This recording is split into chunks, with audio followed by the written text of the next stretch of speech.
Hi again, it's Dr. Murray and Dr. Stakova. I'm welcoming you to Advanced Physiology and Pathophysiology for the summer. Just wanted to give you a brief update on what this course is going to be about. Like pharmacology, Advanced Patho is 10 weeks. You'll see that you have 10 modules. The course is broken down into 10 modules on Blackboard, and everything that you need for the module is under that module. Pathophysiology and pharmacology coincide. Whatever system you're learning about in patho, you'll learn about it in pharm. And also, wanted to talk to you a little bit about Shadow Health, the Shadow Health software. You have two assignments on Shadow Health, and you'll see what those are. It's respiratory and cardiovascular, and it's all a review about anatomy and physiology of those systems. But don't worry, you will be using Shadow Health going forward in your other courses. You're only using it 2 or 3 times this semester, but you will be using it a lot next semester and going forward. And so now I'm going to turn it over to Dr. Stakeholder, and she'll give you a detailed synopsis of what will be happening in the course. Welcome again. I'm so happy to welcome you to our next class, which is going to be Pathophysiology.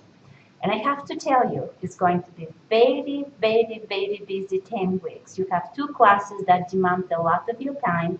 Please plan accordingly. Sometimes you need to read up to 230 pages. The good thing about it is both classes, pharmacology and pathophysiology, they build on each other, so they're very well aligned. You need to know the pathophysiology first in order to know how the mechanism of action of the pharmaceutical agent works. So start reading pathophysiology, get your foundation, and then build in your next course on that. Dr. Murray told you that this pathophysiology course has 10 modules. Each week you're going to have several assignments that you have to complete. Several assignments in pathophysiology, several assignments in pharmacology. What we created, the pathophysiology topical outline, has different columns. So we try to align the assignments that you have in pharmacology with the assignments in pathophysiology. So for example, in week 1, you're going to have in pharmacology a block, you're going to write prescription, and in pathophysiology, you're going to have a checklist, and you're going to have a pre-assessment. In week 2, in pathophysiology, you're going to have exams. These 10 weeks gonna run very fast, and you're going to have 4 exams in the pathophysiology class. For the exams, you have 2 options. You can take the same exam twice, but you need to wait 48 hours between exams in order the second exam to count. I do recommend use the electronic resources. The textbook has a practice quizzes. Please take them, practice them, because many questions on the exam are very similar in nature to the practice quizzes. Something else that you're going to have in both classes in pharmacology and pathophysiology are the case studies. You're going to have 1 case study with 2 components, pathophysiology and pharmacology component. In pathophysiology, you have to ask questions, you have to answer questions such as, what is the difference between COPD emphysema and COPD bronchitis? In pharmacology, you have to select a specific agent that you're going to treat the different types of COPD. In a pathophysiology, after you complete the case as an individual assignment, you're going to have something called ground round. And this ground round, the objective of the ground round is to create a simulated environment where you'll be presenting a case to your colleagues in future practice. And you need to learn how to identify pertinent information for presentation in a SOAP format. So very briefly, under each of the letters in the SOAP, you need to present subjective, objective information, assessment. And assessment, of course, you're going to already have the diagnosis related to the case study in a plan. In a plan, we don't want you to come up with anything new. You have tests, diagnostics that's already embedded in the case study. You just need to identify. Once you have the short summary in the discussion forum under the ground round, The second part will be to ask questions, ask your peers questions. So you need to post a question to another case.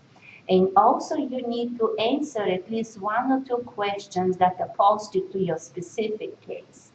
So these are the major components of the case study in pathophysiology. You have your individual assignment, you have your short summary following the sub format that is going to be posted on discussion board, and you're going to post questions to your colleagues for another case.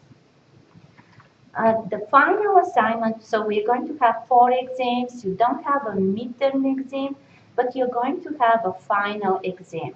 And the final exam is going to be a little bit different in what you're going to do. And the reason behind it is going to teach you practical application of of everything that you learned during the case.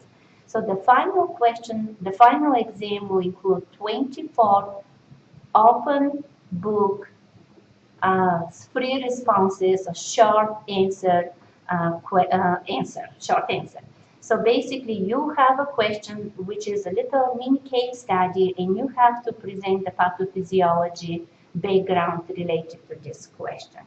And I recommend as soon as you see the final question, the final exam questions, please start working on them, and you can submit the final exam as early as possible. So in that way you have more time to study for the pharmacology final exam. In week 6, when you're going to have a midterm exam for pharmacology, Dr. Rhoda and I are so amazing. So we decided that in pathophysiology, you're not going to have exams or assignments, so you'll be well prepared for pharmacology. And yes, we are aware it's going to be a very, very demanding course, but please be aware that we're here to help you. And one last thing Dr. Murray just reminded me.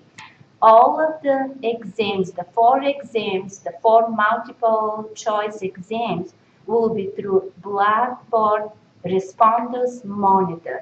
Responders Monitor requires a camera, so please go and review the technology requirements in order to take the Responders Monitor exam. And I will also post the practice Responders Monitor exam, so you can practice showing your ID, identifying your environment, and just practicing to prepare you when the exam comes. And you'll be using Respondus Monitor in both courses. So there's a practice session in pharmacology. There's a practice session also in pathophysiology. So if you're not comfortable yet, do both. All of your exams in pharmacology will be multiple choice, and they will all be on Respondus Monitor, and there's only a one-time take. So kudos to Dr. Stakova for saying, let's give them 48 hours in patho. So that's an added bonus just in case you don't And do kudos well to Dr. Murray for being so wonderful and agreeing on that. All right, so if you have any questions and concerns, it's a lot of information. The first 2 modules in patho will be open before Monday. So log on and see everything you're doing. Email us, call if you have questions. But it's going to be a great 10 weeks. So welcome, and we're excited. Welcome, yes.